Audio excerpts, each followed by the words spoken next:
All right, here is a mimer from Torah, or it's talking about the staff of Moses. And the obvious question is that Moses was sent by God into Paro before he started the plagues. And he said, to show these three signs to Paro. I'm going to show these three signs to Paro, and Paro will really be impressed. The first of them was that he took his stick and he turned it into a snake. And that was supposed to really impress Paro. And Paro was supposed to look at the stick going into a snake and say, Moses, whoa, I see you're the boss. I'm letting the Jews go.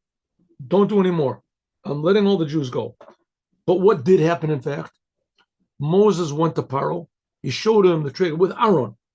Aaron took his staff, he threw it on the ground, and it turned into a snake. And Paro said to his magicians, they're trying to impress us with this. Do it. And so they also did the same thing. So what was the purpose of this turning a stick into a snake? We're going to see that in a way, the turning of the stick into a snake is in a way the most important of all of the things that Moses did in getting out of Egypt. The deepest lesson to us also about life day to day. So we can't forget that, and this is just not just a story in the Bible. It is, of course, a story in the Bible. It really happened, right? 3,300 and what years ago, the Jewish people got out of Egypt, and there was big miracles. But this is referring to us now also, that just as God has the power to do whatever he wants to, and he does do things, and he is active in the world, and so it's also to us. That's the first of the 10 commandments. I am God that took you out of Egypt. That's the first of the 10 commandments. So it's a very important thing now that God took us out of Egypt, and he takes us out now. And that's for two reasons. Number one, that whatever problems we're in now, or with whatever difficulties that we meet up with, or with whatever challenges that we have, or with whatever disabilities that we have, or seemingly impasses that we meet in our life, that it seems to be that that's the end. So we have to know that God is the one who makes these situations, and he does it in order that he'll take us out. And we have to not lose faith. We have to not lose hope. We have to not lose our positivity, optimism. Not lose it, because we're not alone. God is with us. God is active. God is not far away from us. He is infinitely close, and God is not passive. God is an active God. That's the God of Israel. He's an active God, and not only just for the Jews, for everybody. God wanted the Egyptians to let the Jews go. He wanted them to go. So the only way. Okay, so we're going to see. Okay, so what's all this God? All this lecture and philosophy that I just said, what's that got to do with turning a stick into a snake? Here we go. Ready? Let's go. Let's make this bigger. Vayomer Hashem Moshe, God spoke to Moses.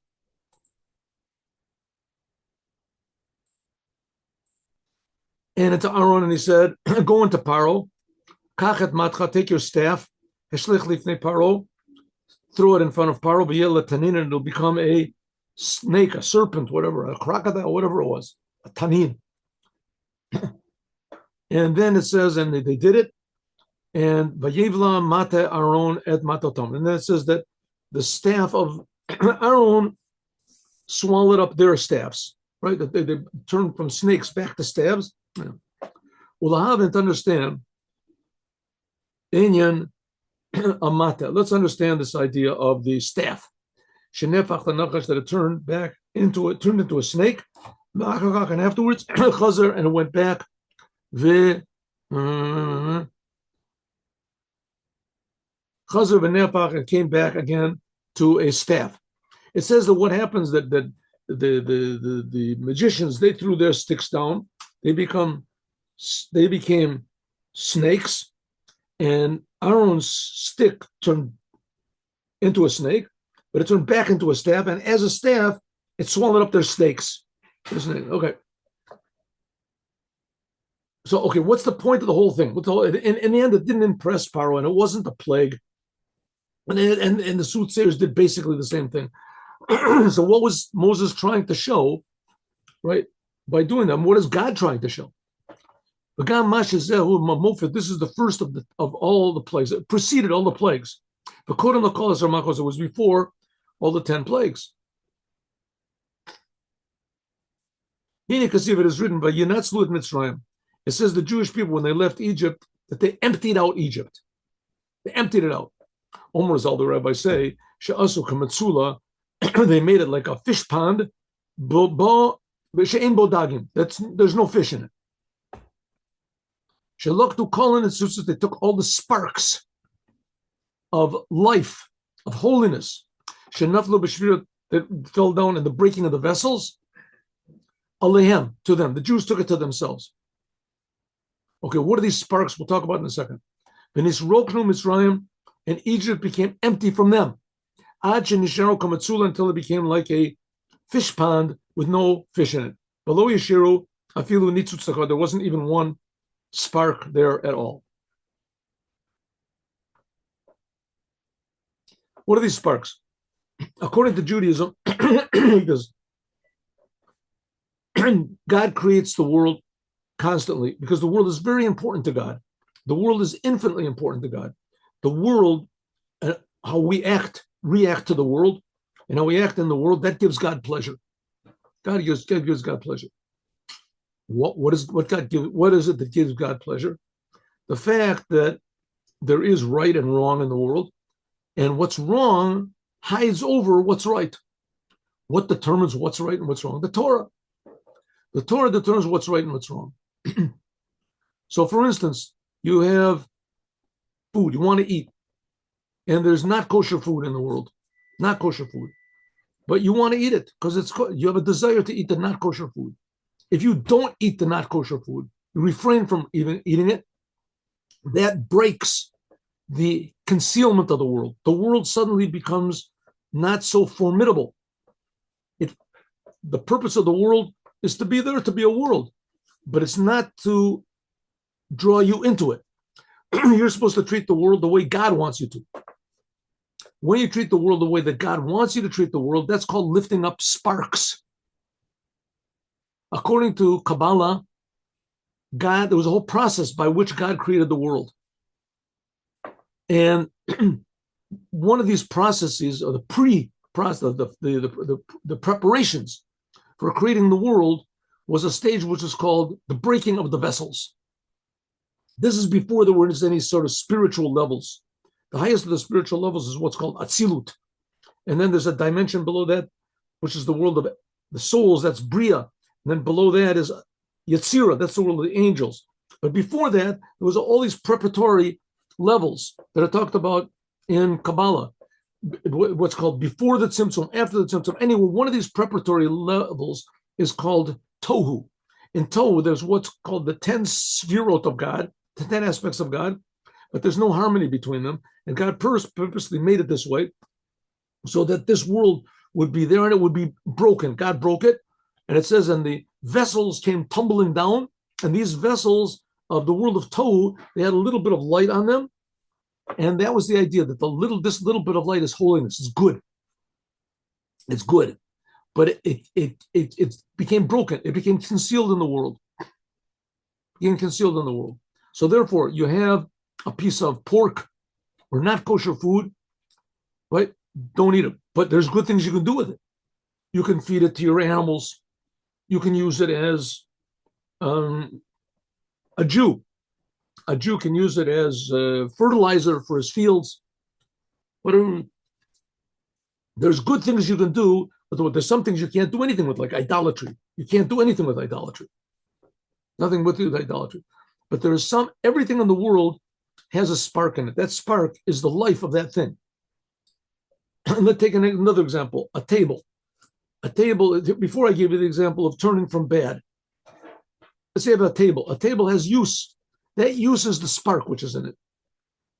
If you use that spark for good, then that elevates it. If you don't use it for good, that brings it down. If there's no more good left in there at all, so you throw the table away. What's the purpose of a table? To put things on the table, to eat on the table. The table is broken, so to speak. The spark is gone. Well, maybe not. You can use the legs of the table for firewood. Who knows? Maybe you can put it back together again. Maybe. In any case, everything in the world that has a use to it, if you use that for what God wants, that's called raising up sparks. There are some sparks that no matter how much you use them, you can't, like I said, like idolatry. No matter how much you try to, you can't elevate the church. Can't elevate it, right? Either some good things that seem to be in there. Those good things which are in there, people believe in God, they believe in whatever. But the bad things are that it goes against, there's no more Judaism, there's no more, you don't have to listen to the Torah, we have a new interpretation of the Torah. Let's worship this person, that's forbidden.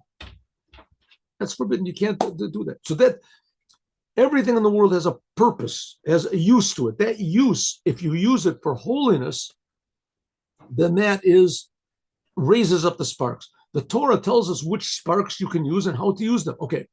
For instance, you write a beautiful letter, you write a Torah ideas, wonderful. But if you write it on Shabbat, you did a big sin. So that tells you. So the pen that you used, if you use it on the weekdays to write it, you've elevated the spark. If you use it on Shabbat to do it, then you've brought things down. Okay. So the same thing was the Jews were in Egypt. The Jews, they started this whole business. Where did Judaism start? Basically, the Jewish people in Egypt. The Jewish people in Egypt, they had a job.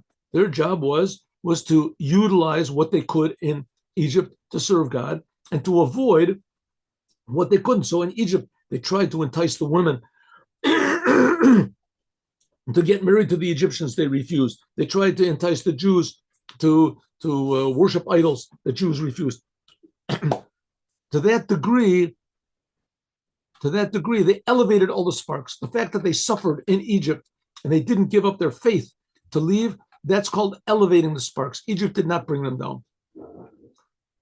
Okay, so let's understand what are these sparks that fell down in the breaking of the vessels, and what does it mean? Inyan is like this. Hine Yadu, it's known that this breaking of the vessels, this corresponds to what is written in the Torah in Parshat Vayishlach. We went last week, not last week, about 3 weeks ago, near the end of the book of Genesis. It talks about the 7 kings of Esav, of Edom, that they ruled and they died. This corresponds. This is a hint at what happened before the world was created. These 7 kings, Tohu, in the world of Tohu, they broke and they fell below into this world, Bria Yitzir Nasiya, and that's the idea of Klippa and Sitra Achra. Klippa is what covers over the fruit, and Sitra Achra is something that seems to be separate. What does it mean? God creates a world, and in this world, the world seems to be something separate from God. It's the most obvious thing in the world. The world exists. God is really true existence. God is creating the world. The world's existence comes from God's existence, and He's creating the world constantly. But you don't see that. If you do see and feel the godliness in the world, that's called holiness, Kedusha. If you don't see the godliness in the world, then it's because the world covers it over. The world seems to be something other than God. That's called Sitra Achra, the other side. And it's also called Klippa. Klippa means it covers over, like a peel. The shell covers over a fruit or a nut. Kamo ala derech mashal, for instance, a soul of a person, before it comes into the body, it was totally negated to God. Second.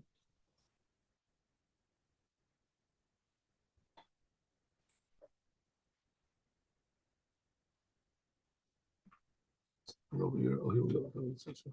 Excuse me 1 minute. Here we go.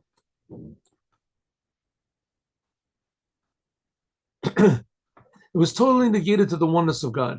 And I'm going to have to ask just for one, please, moment here. I want to take a short break. 1 second. How do we do this here?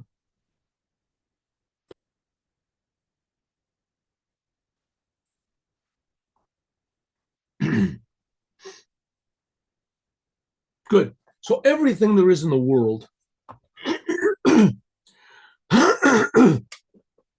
everything that there is in the world has what we call a body and a soul. The soul of the thing is the use of it, its purpose. The body of the thing is what covers it over, the vessel of that thing. It has to be used. You have a piano, right? That's the body of the thing. The music that comes out of it, that's the vessel of it. You have food. The physicality of it is the food that you see. The nourishment inside of it, that's the life inside of it. The life inside of it, the use of the thing, the purpose of the thing, that's what's called a spark. Torah is here in order to tell us how to elevate these sparks, how to put this whole puzzle together so that we can see the good and reveal the good which is in every thing. So it says, before the soul came into the world, let's take an example from ourselves, right? If you're hearing this class right now, it means that you're alive. You're alive. If you're alive, then that means that you have something inside of you that you have no idea what it is. That's your soul. That's you. That's you. Yeah, I don't know if you've ever seen a dead body. It's not a very pleasant thing to see. But if you do, it looks exactly like a living body, like a person sleeping. It's very hard to tell sometimes if a person is asleep or if they're dead or what, right? Because a body is a body. It just seems to be inside of the body is a soul that keeps a person alive. Okay, before the soul came into the body, it still existed. The soul doesn't die. But before the soul came into the body, it still had consciousness. But its consciousness wasn't they're limited to just physical things. And it wasn't affected by the physical world the same way that the soul after it comes into the body is. And after the soul comes into the body, so it starts worrying about the future and it starts regretting the past. And it's caught in all sorts of confusing things. What am I going to do? And it gets afraid and it has love for physical things. But the soul, before it comes into the body, it doesn't have any connection to these temporal things, which are false. Like it says about Elijah the prophet, it says, God is alive that I stood before him. When the soul, before it comes into the body, Elijah the prophet was one of those people who felt God the same way when he was alive as he did before he was born. It's called a tzaddik. They have the same love and same appreciation for the Creator now when they're alive as they did before they were put into the body. Because the soul, before it comes into the body, there's nothing that conceals over it the revelation of God. Therefore, the soul was totally surrendered to and harmonious with and aware of God. That's before it comes into the body. But as soon as the soul comes into the physical body, let's do the pointer again. As soon as it comes into the physical body, and it becomes clothed in a physical and mundane body, then the body conceals over the godliness. And it seems to us that the world is a yesh v'davar. That's something like the Jewish people going into Egypt. The soul coming into the body. The world suddenly seems to be a separate thing on its own. On its own. V'ein roa, you cannot see this surrender to God. You can't see that there's God at all. You can't see that God is creating the worlds. Now, when we pray in the morning, one big part of our prayers, especially right before we say Shema Yisrael, is talking about the angels. Now, the angels are spiritual. The angels don't have physical bodies like we do. And because the angels don't have any physical bodies, so the angels are going berserk about God. Just like people in this world go berserk about money because it seems to give us life. The same thing, the angels are berserk about God because he really does give us life. So that's their whole interest, right? You have like sports fans that they go crazy if their team wins. Wow, I can't stop talking about it the whole year. about how this person did that, because it gives them life. They feel the restrictions are gone. There was an opposing team, and we beat the team, and I'm part of that victor. I'm part of the victors. They feel really great. They feel this. That's how the soul was before it came into the body. The soul, before it comes into the body, it feels like a victor. It feels there's nothing standing against it. There's no opposition. There's no competition. The soul feels just lucky to be in existence, which that's the fact. God is creating us. But as soon as the soul comes into the body, then we do not see that there's a God. We don't see that there's a creation. We don't see that that there's a creator. We don't see that God is creating everything, that he enlivens everything, and he creates everything, keeps everything in existence constantly. We don't see it.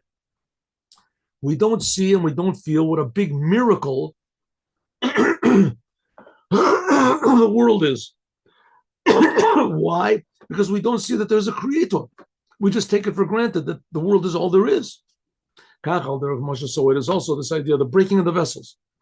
When the vessels broke, that it fell down, these sparks of tohu, in the world of tohu, and it became clothed in this world, in klippa, in the shells of bria, yetzira, and asiya, of the created worlds. Shaklipot, that the shells, namely the creation, darkens over, machshichot, al netzutot, on these sparks, and it conceals them from every side, shalo yergishu giloi or ensof, so you don't feel godliness at all. Ad sheyochel liyot, until it can be that yesh the davar b'fnei atzmo, until a person is a separate entity in himself. That's called klippa. And that way explains a little bit why it says when Mashiach comes, there won't be any more religions in the world. There won't be any, because what are religions? Religions are just a higher form, if you want to call it, of selfishness. Selfishness. A person that's an atheist, all he's just selfish for is the time when he's in the world. He's just thinking about himself all the time, right? Whatever is better for me, it's natural. The religions of the world, the way they are now, it just extends this selfishness until after you die. What am I going to get in the world to come? What's going to be with me? Me. And true godliness is, what do I care about what's going to be? What am I worried about?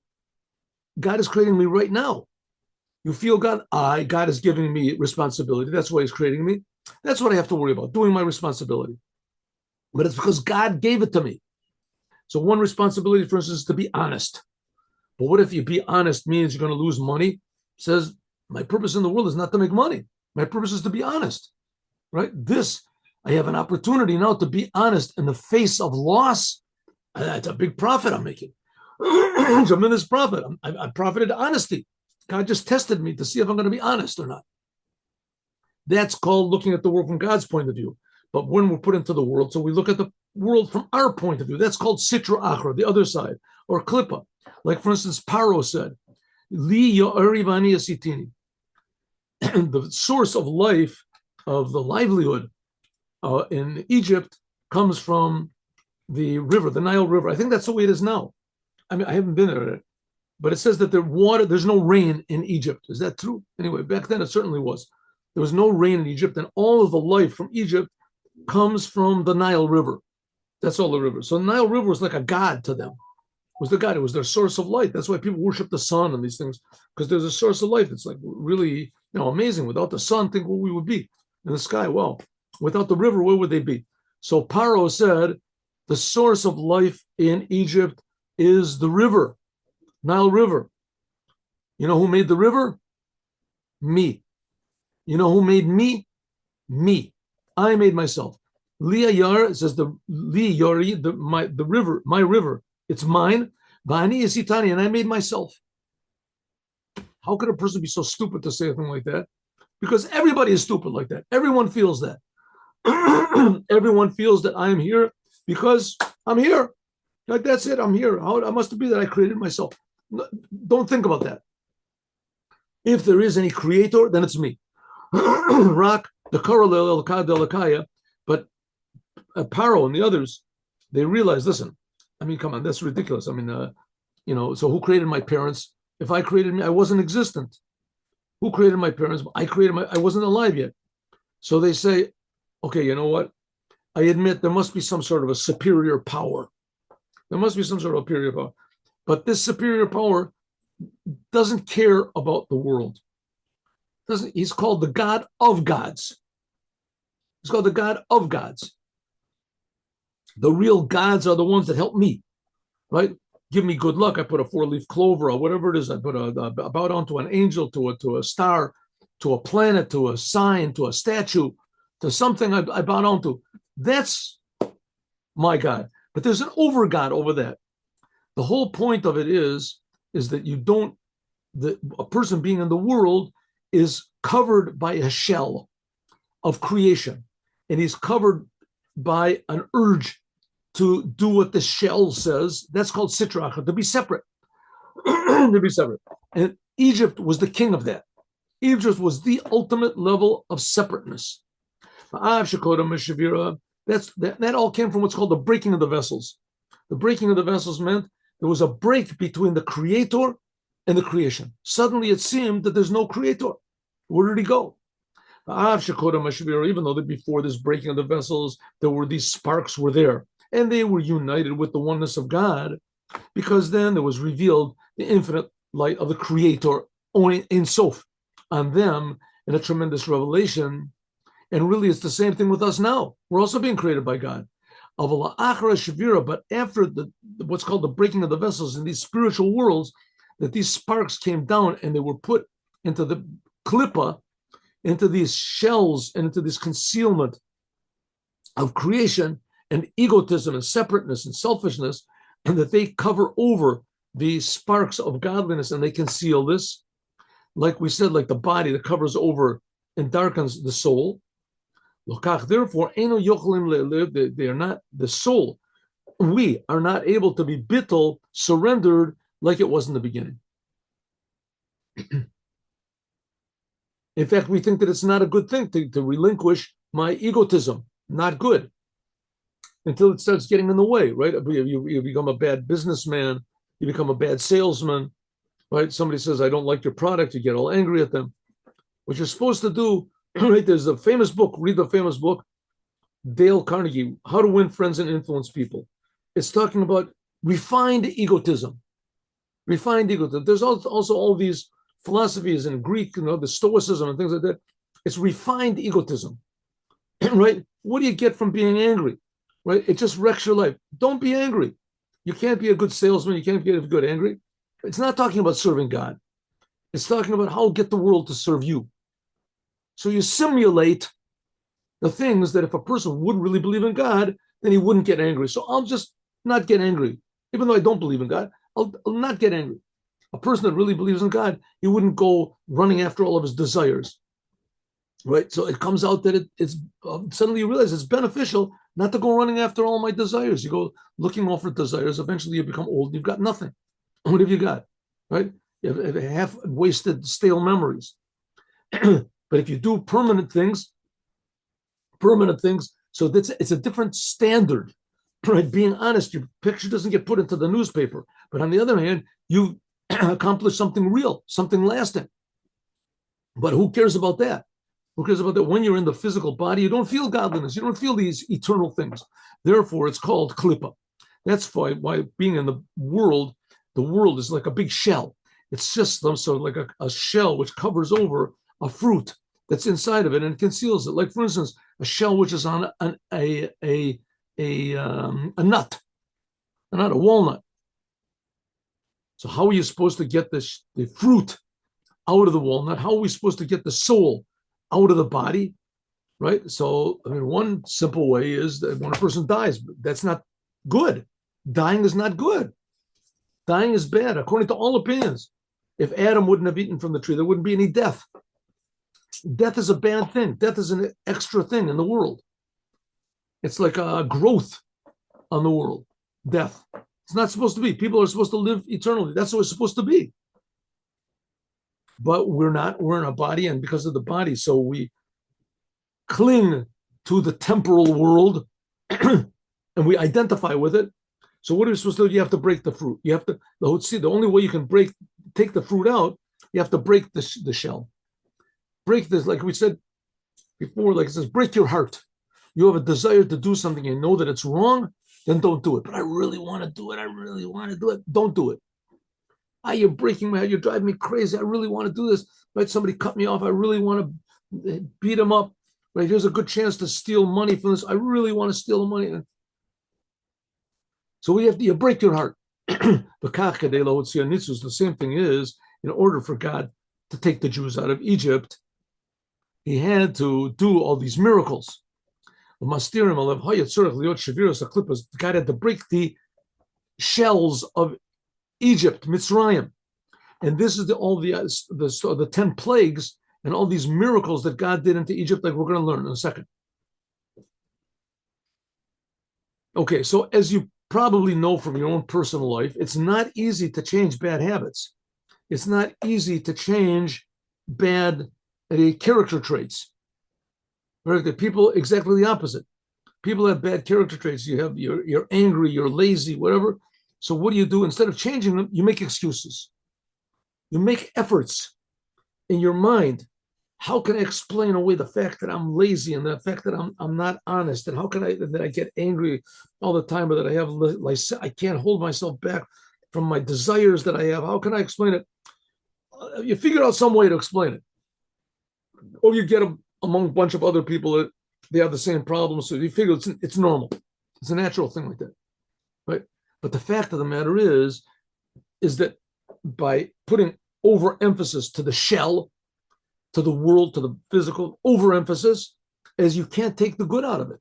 The world overpowers. So what do you have to do? You have to break it. You have to break your heart. You have to break your heart and not get connected. It's very difficult. It says that's hinted at, but God helps you. And that's hinted at by the 10 plagues. Hine, because see if it says, a river came out from Eden, and from there it's separated into 4 tributaries. Okay, if you look in the beginning of the creation of the world, so God, it tells the six days of creation and the 7th day, and then it repeats it. Then it repeats it again. So that God created the world, but it has different details. And one of the details is it says that a river came out from Eden. This is God is creating the world, right? So he's creating the world. So he says there's a river that came out from Eden. Where's this place, Eden? We'll see. And it watered the garden. And from there, it broke out into 4 tributaries. So it explains that would happen in the world, that there was a place called Eden. There's a river that came out of it, and it watered this garden, and then it broke into 4 different territories. It's the same thing that's happening spiritually. So it says, it broke into 4 of these rivers. One of the rivers is called Pishon. Right? Pishon, Chavila, Gichon. Right? Hidekel is what is it? The Parish Nar, the river that came out of Eden, who Hamshachah, this is drawing down an array of godliness which comes from what's called Chachmi Eloah, the highest spiritual level that there can be. After this level of Tohu we talked about. The beginning of the creation of the spiritual worlds, that's from Atzilut. And that it is enclosed, Or Ein Sof Baruch Hu. This is like pure godliness, the highest level of godliness. That's pure pleasure of God in the world of Atzilus, the highest level. That's called Eden. That's the secret of the raising of the dead from Eden, it says. Eden will be revealed. In any case, a river, this is a godliness which comes from this, what's called the upper wisdom of God, and by means of it is drawn down the infinite light of God into the whole world of Atzilut. Atzilut is the highest of the 4 dimensions we talked about, and it's drawn until the lowest level of Atzilut, which is called Malchut, kingship. And that is called the garden. Okay, so what it says in the Torah, that a river came out from Eden. Eden is the highest aspect of Atzilut, it's called Chachma, and it watered the garden. The garden is the lowest aspect of Atzilut, and that's what's referred to also in the Torah as God's speech.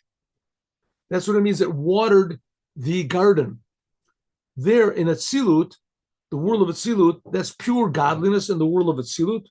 Everything is one. So again, these are the 4 dimensions of reality. And each one of them is composed of 10 sphirot, because everything in the world has these 10 spheres, the 10 spheres aspects. The 4 dimensions of reality. The highest is called Atzilut, that's pure godliness. And then there's Bria, which means creation. That's spiritual creation. And then there's the world of Yetzirah. That's a lower level of spiritual creation. And then there comes in the world of Asiya. That finally brings to this physical world. It says that's the river that came from Eden. That's the Chachma, the highest aspect of Atzilut. And it came into the garden. That's the lowest. That's Malchut. As we say, God's speech, God's mouth of Atzilut. And then that's the garden. And in Atzilut, there's totally oneness of God, totally one. Therefore, this river was only one. And this is the world of unity. But as soon as it came to this world of the garden, it broke up. That's the world of Bria. That's the world that's what is below Atzilut. Then it broke up into these 4 tributaries, these 4 sub-rivers. They're separated. This is into 4 rivers. And this is the beginning of Hischalkus. This is the beginning of division and all of the diversity we see in this world. Hine kamashal hanaros, for instance, rivers, she'ein nar echad, that no river is similar to another river. There are some rivers that are different types of water, different tastes of water. Some are sweeter, some are saltier, some are dirtier water. And there's different lengths of the rivers. Also, there's some are drawn down, rivers are drawn 200 miles, some of them are drawn 100 miles away.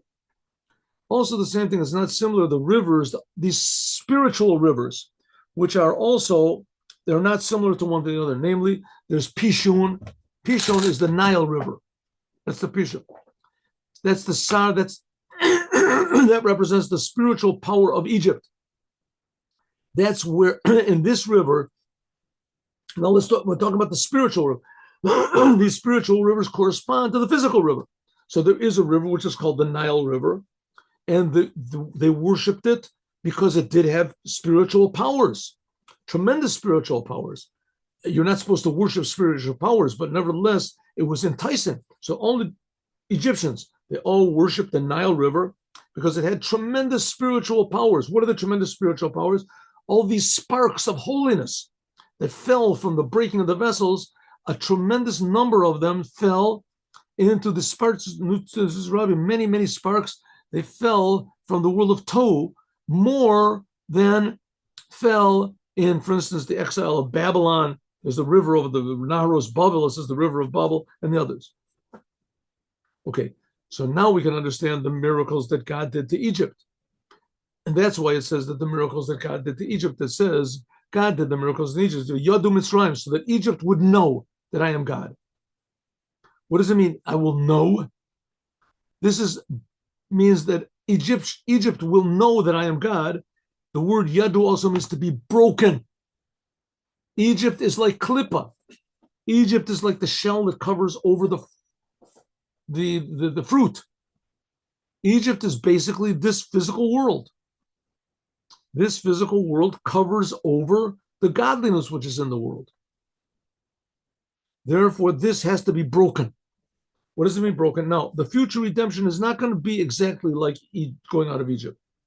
The future redemption was prepared for by going out of Egypt. The future redemption, which is going to be by Moshiach, things will be transformed. They won't have to be broken, but they will have to be transformed. As they are, they're bad. As they are, the world is now, it is improper. The world is not supposed to be the way it is now. Let me just have a hat over this hat. What do you say about this? Here we go. Oh, there we go. That's better. The world is not supposed to be the way that it is now. The world is covering over the godliness which is in it. But Mashiach is going to be unlike Moses. You won't have to break the world. You don't have to break the world. We'll have to break our hearts so that we're not so connected to the world. And that's what has to be broken. But back then, the world had to be broken. God had to bring 10 actual plagues. Like it says, V'yadu sham bam et anshe Sukkot. This is in the book of Judges, where it talks about that one of the judges, like Samson was one of the judges, for instance, Gilad, that he destroyed the people of Sukkot. He destroyed. The word Yadu means to destroy. Yadu, so that Egypt will know. Don't say that Egypt will know. Yadu, Egypt will be destroyed. Namely, the ability of Egypt to cover over godliness will be destroyed. That's what, like is explained, the Kadesh, in order to take the spark of godliness out of the shells that covers over it, it's impossible unless you break. That's like the nut we said before. In order to take out the fruit, you have to break it. And that means, what does it mean? That by means of breaking the klippa, then there'll be revealed godliness to the spark of, until it becomes included in God. Okay, let me just give you a small example of this, what I think is an example. And let's say, for instance, a person, he's a gambler. He's a gambler. Any one there's hundreds of addictions. He's a gambler, right? So he's a gambler, and he's addicted to gambling. He's addicted to gambling. He loses his money. He loses everything. It's terrible. And he borrows money, and he owes money to the mafia, and he's losing, and he just doesn't know what to do. He's lost his house. He's addicted. It's a terrible addiction, right? So, but he likes it. He likes it. He can't think of any alternative. He just has to. He wakes up in the morning, just looks forward to gamble. Today I'm going to hit the jackpot. Today I'm going to, right? Okay, so this person is living in a shell. He's living in a shell. If he would, really, the fact is he could be a nice person. He could say hello to people. He could greet people. He could make a world, contribute something to the world. Another smile, another good idea, a person that made him angry didn't get angry. Right? He could change the world. Who knows? One like the butterfly effect. Who knows? But he can't. He's too occupied in gambling. That's all he thinks about, and paying off his debts and this. Okay. But he likes it. That's the point. He likes it. If he can break his heart and stop gambling, so now what's he going to do? Oh, he has this tremendous desire. And what's he going to do with all this free time? He's got all this free time. He used to go and stay up until 3 o'clock in the night playing poker or whatever he was playing. What's he going to do with all this free time? And also this energy, he wants to go and gamble. So what's he do? He has to break his heart. He has to break his heart. He has to, listen, this desire I have is bad. It's bad. I'm not going to follow it, but I want to follow it. I like it. I like it. He says, no, that I that likes it, that's your enemy. That's your enemy. That's your heart. That I has to be broken. That's called going out of Egypt. He says, okay, I'm not going to do it anymore. I'm finished. I'm not going to gamble anymore. It's right. He goes to whatever is Gamblers Anonymous, whatever he has to do, and any tricks he can do, but he gets out of it. And as soon as he gets out of it, all of a sudden he's a different person. I happen to know personally a person that, it's a long story how I met him. Maybe he's going to be watching one of these classes, but anyway, he in his past, he was a nice looking guy, and there's this, and he was like pretty addicted to all sorts of drugs and womanizing and all this stuff. And he got out of it. He realized he was making a big mistake, and he got out of it. So now he was just happy to be alive. But he took up painting, really amazing. And he sent me some of his paintings, and they're like very amazingly talented. Paintings, and it's pleasant to look at. It's pleasant to look. So he had a certain talent that it came out. As soon as he broke the klippa, then all of a sudden he was free. Now, when you're free, what happens is that God can help you. If and God can give you new things, because God likes to help people. He likes to reveal good qualities that people have, good talents, good abilities, riches, freeing from Egypt. And that's the whole idea of getting out of Egypt. And God willing, we'll talk about that. Let's stop this class, and I'm going to give another class right after this, second class, a continuation of this class. Okay, so we'll stop here and take a 1-minute break, and we'll go back to this and continue it. Usually we do Devar Malchut. Over Devar Malchut, we finished yesterday. We finished yesterday. Beautiful, about how the going out of Egypt was a preparation for being able to see God now. We can see, we learned. Okay, we'll take a short break here. And let's stop.